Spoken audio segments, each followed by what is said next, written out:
বিয়ে নিয়ে ইদানিংকালে আমাদের সমাজে অনেক প্রতারণার পরিমাণ বেড়ে গিয়েছে। দেখা যাচ্ছে বিয়ে না হয়েও অপরজন বলছে যে বিয়ে হয়ে গিয়েছে, এর পরবর্তীতে তারা সংসার জীবনে প্রবেশ করছে এবং শারীরিক সম্পর্ক স্থাপন করছে, অথবা যে কোনো একটি, এই দুটি যে কোনো একটি করছে। আপনার সাথে যদি এরকম কোনো প্রতারণা হয়ে থাকে সেক্ষেত্রে আপনি কী করবেন? আর সেক্ষেত্রে আপনি চাইলে ধর্ষণের মামলা করতে পারেন।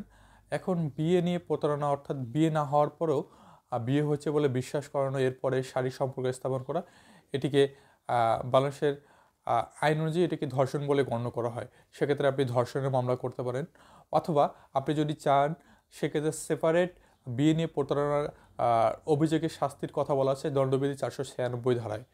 সেক্ষেত্রে আপনি দণ্ডবিধি 496 ধারা অনুযায়ী মামলা করতে পারেন। এই 496 ধারায় বলা আছে, যদি কেউ বিয়ে নিয়ে প্রতারণা করে সেক্ষেত্রে 7 বছরের কারাদণ্ড বা অর্থদণ্ড এবং অথবা উভয় দণ্ডে দণ্ডিত করার বিধান রাখা হয়েছে। সেক্ষেত্রে বোঝা যাচ্ছে, যদি আপনার সঙ্গে বিয়ে নিয়ে কোনো প্রতারণা হয় সেক্ষেত্রে আপনি চাইলে তার বিরুদ্ধে ধর্ষণের মামলা করতে পারেন, অথবা দণ্ডবিধি 496 ধারায় তার বিরুদ্ধে মামলা করতে পারেন। ধন্যবাদ আপনার সবাইকে।